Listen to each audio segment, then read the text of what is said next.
BA, BCom, BSc, MA, MCom करें विश्व की सबसे बड़ी यूनिवर्सिटी इग्नू से। सॉल्व असाइनमेंट्स और गाइड बुक्स प्राप्त करें। संपर्क करें Mahakal computers, DAV PG college के पास, पंच मंदिरा मोड़ से दाहिने, Siwan. RS James and jewellers, जहां आपके लिए हॉलमार्क जेवर एक से बढ़कर एक डिजाइनों में उपलब्ध हैं। वहीं लेनी हो गोल्ड, डायमंड या चांदी के जेवर तो आज ही चलें सिर्फ और सिर्फ RS जेम्स एंड ज्वेलर्स। सबसे विश्वसनीय shop, Lal palace, station road, Siwan. Mobile number 9572658649 और 7979869474।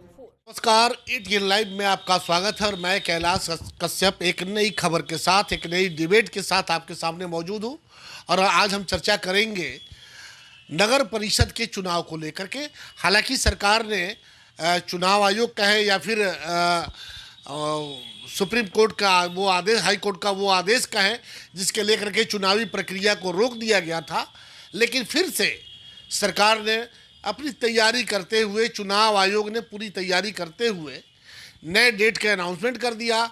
18 दिसंबर को ये चुनाव जो नगर पंचायत के क्षेत्र हैं उनके होने वाले हैं और 28 दिसंबर को नगर परिषद के चुनाव होने वाले हैं। अब आज 15 तारीख है, 3 दिन का वो नगर पंचायत के क्षेत्र में जो जहाँ चुनाव होने वाले हैं 3 दिन का वक्त बचा हुआ है। कल वहाँ चुनाव प्रचार बंद हो जाएगा, समाप्त हो जाएगा। लेकिन बड़े दुख के साथ ये कहना पड़ रहा है कि जो सरगर्मी पहली बार जब चुनाव की घोषणा हुई थी उस समय जो दिखाई दी थी वो सरगर्मी अभी दिखाई नहीं दे रही है। बिल्कुल ऐसा लग ही नहीं रहा है कि कहीं चुनाव चल रहा है, और वो भी लोकल बॉडी का। सबसे इसमें तो और हल्ला होना चाहिए और ज़्यादा शोर होना चाहिए, लेकिन कहीं पता नहीं चलता है।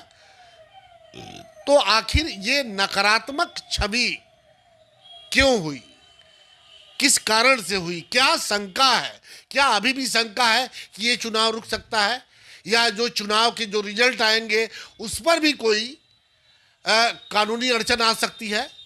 तो कुल मिला के ये सब सवाल हैं जिसके जवाब अभी हमें लगता है कि आने वाले 20 जनवरी को शायद सुप्रीम कोर्ट ने इसे 20 जनवरी तक के लिए टाल दिया है, लेकिन चुनाव जो है वो 28 दिसंबर को समाप्त हो जाएगा।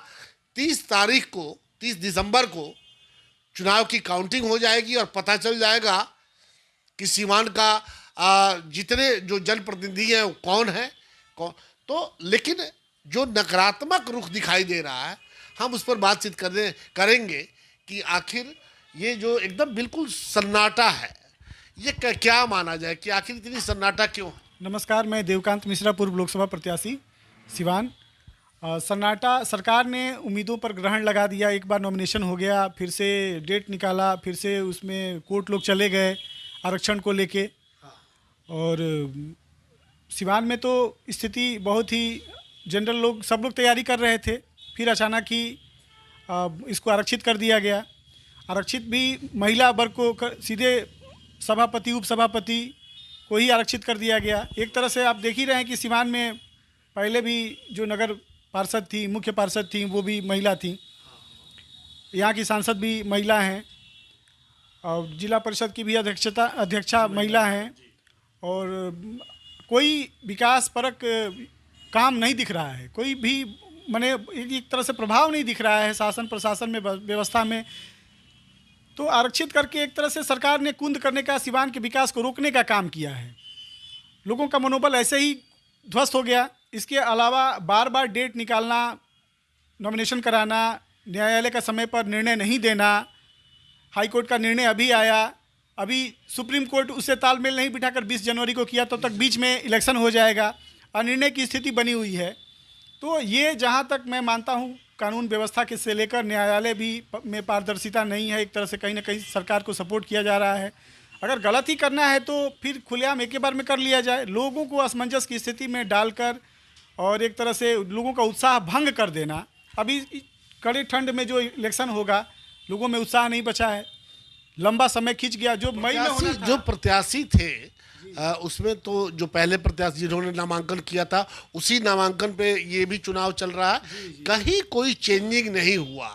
तो जब चेंजिंग नहीं हुआ और इसी पे करवाना था तो फिर वो समझ में नहीं आया कि आखिर तब इसे रद्द क्यों किया गया, क्यों रोक दिया गया कि भाई फिर बाद में देखा जाएगा। फिर सरकार भी तैयार हो गई, चुनाव आयोग भी तैयार हो गया उसी पे करवाने के लिए। तो और उसके बाद सुप्रीम कोर्ट का एक नया फरमान आ गया, 30 जनवरी को इस पे सुनवाई करेंगे। पहले कर लेते यार, पहले ही कर लेते, या इस पे रोक लगा देते कि जब तक हम करते नहीं है तब तक आप। तो क्या यही वजह है कि चाहे वो प्रत्याशी हो वो भी अब उस तरीके उस मूड में नहीं है कि भाई कुछ ज़्यादा हम खर्चा कर पाए लोगों से ज़्यादा, जिस तरह से पहले हो रहा था। पहले तो दौर चलता था भाई खिलाओ पिलाओ सबको, जो जितने में था उतने में लगा हुआ था। लेकिन अब तो बस परिणामा पाती तक ही मामला आगे बढ़ रहा है। अब लोगों का जोश उत्साह तो कम हुआ है, लेकिन मुझे लगता है कि एक तरह से जो डिले हुआ है, तो जो इसमें जो लूटपाट जो इस तरह से लुटाया जा रहा था लोगों के बीच में, जो खिलाने पिलाने का जो दौर चला और एक लंबा दौर चला, तो इस तरह से एक तरह से ठीक ही हुआ कि कुछ लोगों का उत्साह भंग हुआ, कुछ उसमें से अच्छे लोग भी आए। जो कई जगह तो ये भी हम देख रहे हैं कि कुछ प्रत्याशी बिल्कुल साइलेंट मुद्रा में चले गए हैं कि नहीं हमको चुनाव से कोई मतलब नहीं। साइलेंट जिनका नॉमिनेशन हो गया है वो तो नहीं है, वो हैं लाइन, लेकिन बहुत सारे ऐसे लोग हैं जो संपर्क कर रहे हैं, बहुत लोग हैं जो साइलेंट हो भी गए हैं। तो उस तरह से नहीं है, हैं लेकिन कहने के लिए हैं, नाम के हैं, उस तरह से नहीं है, सक्रिय नहीं है। कुछ लोग हैं लेकिन वो उत्साह भंग हुआ है लोगों का। उत्साह नहीं लगता कि अगर ये चुनाव ये नकारात्मक माने जो सोच जो है या जो छवि दिखाई दे रही है अभी, अगर ये चुनाव के दिन भी अगर वोटों का प्रतिशत बिल्कुल निम्न में चला जाए तो ये लोकतंत्र के लिए खतरा है, लोकतंत्र के लिए भी खराब ये कहा जाएगा। ये बहुत ही गंभीर विषय है। सरकार को इस तरह से अनिर्णय की स्थिति में नहीं होना चाहिए था, समय से चुनाव कराना चाहिए था। चुनाव आयोग कहीं ना कहीं इसमें असफल है और कानून व्यवस्था पर भी प्रश्न चिन्ह है। इसमें न्यायालय भी अछूता नहीं है, न्यायालय पर भी प्रश्न चिन्ह लगा हुआ है। आपका कहने का मतलब कि न्यायालय भी राजनीति का शिकार हो चुका है। ऑफ कोर्स न्यायालय कभी भी मैं लोकसभा का चुनाव मैंने जब लड़ा था तो हालांकि हमने कह दिया था जज कलेक्टर एसपी मीडिया को भी मैंने उसमें शामिल किया था। सारे भ्रष्ट मिमियाए देवकांत जब आए तो मुझे लगा था कि कहीं ना कहीं सब की कहीं ना कहीं भूमिका है। हालांकि आज मैं मीडिया को नहीं कह सकूंगा इसलिए कि मीडिया कहीं ना कहीं से मीडिया को कुछ मिलता नहीं है। मीडिया जो भी है उसको कहीं से सरकार अलग से व्यवस्था नहीं की है।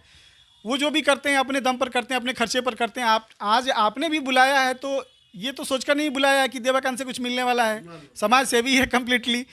तो आपकी भूमिका पर मैंने प्रश्न चिन्ह उठाया था, सॉरी मीडिया की भूमिका पर प्रश्न चिन्ह उठाया था, मैंने किसी इंडिविजुअल को नहीं कह रहा हूँ। तो जज कलेक्टर एसपी मीडिया यानी कि जज अछूता नहीं है, वो सत्ता का समानांतर नहीं हो सकता है। वो सीधे सीधे जनप्रतिनिधि की दुर्बलता का परिचायक है।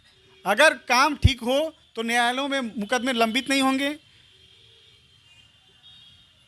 दुराचारी नहीं बढ़ेंगे, भ्रष्ट नहीं बढ़ेंगे। ईमानदार प्रशासक हो, ईमानदार अगर जनप्रतिनिधि हो तो न्यायालय के मोहताज लोग नहीं होंगे, बहुत कम मामले न्यायालयों में जाएंगे। तो कहीं ना कहीं वो भ्रष्ट हैं, न्यायालय भ्रष्ट है, उसके सामने ही वहाँ पर पेशकार पैसा लेता है। उसका आपको सर क्या लगता है कि जो चीज़ दिखाई दे रही है, चुनाव अभी जिस रूप में हमारे सामने दिखाई दे रहा है, आपको लगता है कि जब 28 दिसंबर जब सिवान में चुनाव होगा लोग खुल के सामने आएंगे? 28 दिसंबर के समय तो अभी कड़े ठंड का समय चल रहा है। मुझे तो नहीं लगता कि ये समय चुनाव के लिए उपयुक्त समय है। पहले हो जाता तो 2 महीने पहले चुनाव हो जाता। लोकल बॉडी का चुनाव है तो लोग आएंगे, उस तरह से तो नहीं होना चाहिए। लोगों को आना चाहिए, लोग आएंगे, चुनेंगे। नहीं चुनेंगे तो फिर ये लोकतंत्र के लिए ठीक नहीं होगा। लोगों को सामने ये अच्छा नहीं होगा। लोगों को आना ही होगा। एक अच्छे जनप्रतिनिधि को चुनेंगे तभी सिवान का सर्वांगीण विकास होगा। जहाँ भी जिला पंचायतें हैं, नगर परिषद का है, यहाँ पर बहुत ही भ्रष्टाचार बढ़ गया है। कोई जवाबदेह नहीं है, महीनों गंदगी पड़ी रहती है सड़कों पर और कोई उठाने वाला नहीं होता है। कोई स्वतः संज्ञान लेने वाले जज साहब लोग इधर उधर आते जाते हैं और उनके रास्ते पर गंदगी का अंबार लगा रहता है, नाक पर रुमाल रख के जाते जाते हैं, लेकिन कोई उसके लिए आवाज़ नहीं उठाता है, कहीं कोई संज्ञान नहीं लेता है। ये सरकार ने जो फैसला लिया कि भाई अब जो उपाध्यक्ष का अध्यक्ष का जो चुनाव है वो सीधे अब जनता करेगी, आपको लगता है कि इस निर्णय से, सरकार के इस फैसले से जो करप्शन का जो एक बीज पड़ता था उसी समय जब ये चुनाव होता था उस पर अब रोक लगेगी? निश्चित ही ये बहुत ही सराहनीय पहल है और ये तो मुझे लगता है कि ये देश लेवल पर होना चाहिए। ये प्रधानमंत्री का चुनाव भी पूरे देश की जनता करे, पूरे देश की जनता चुने और ये जुमलेबाजी नहीं, सीधे सीधे स्पष्टवादी हार्ड वर्कर। हमें लगता है कि उस तरीके से अगर ये लागू कर दिया जाए तो ये जो हॉर्स ट्रेडिंग का जो मामला चल रहा है कि चुनाव के बाद से विधायकों का खरीद फरोख्त 8 करोड़ 10 करोड़, बिहार विधानसभा में एक एक विधायक की कीमत 8-8 करोड़ रुपए लगी थी। तो इस तरह तो कई जगह हुआ, चाहे वो आपको मध्य प्रदेश हुआ, महाराष्ट्र हुआ, उड़ीसा हुआ, बिहार में भी उस तरह का प्रयास हुआ था लेकिन बच गया यहाँ। जी, कई राज्यों में सुनने को आया और इसे कोई पार्टी अछूती नहीं है। जो कट्टर ईमानदार कहते हैं वो भी हैं और जो कट्टर राष्ट्रभक्त हैं वो भी हैं। इस पर रोक लग जाएगा। बिल्कुल बिल्कुल। जनता सीधे अपने प्रधानमंत्री को चुने, एकदम सीधे जनता सीधे अगर अपने मुख्यमंत्री को चुने। जी जी जी जी, ये ही इसका उपाय है, सीधे सीधे उपाय है। 5 साल के लिए प्रधानमंत्री सीधे जनता चुने, मुख्यमंत्री सीधे जनता चुने और उस पर वो पद आरक्षित नहीं हो, किसी महिला या पुरुष के नाम से नहीं हो, जो कर्मठ हो, जो जवाबदेह हो, जो ईमानदार हो, जो सबको साथ लेकर चलने वाला हो, अच्छा प्रशासन दे सके, अच्छा शासन कर सके, वही चुनकर आए। अच्छा देवकांत जी, अभी इस चुनाव में ये भी देखा जा रहा है कि कई लोग हैं जो पहले भी नगर परिषद के सत्ता में थे और उन पे कई केस मुकदमे भी हैं और वो लोग भी फिर से दावा कर रहे हैं कि भाई एक मौका हमें और मिलना चाहिए समाज सेवा का। क्या ऐसे लोगों को या ऐसे लोगों पर जनता को भरोसा करना चाहिए?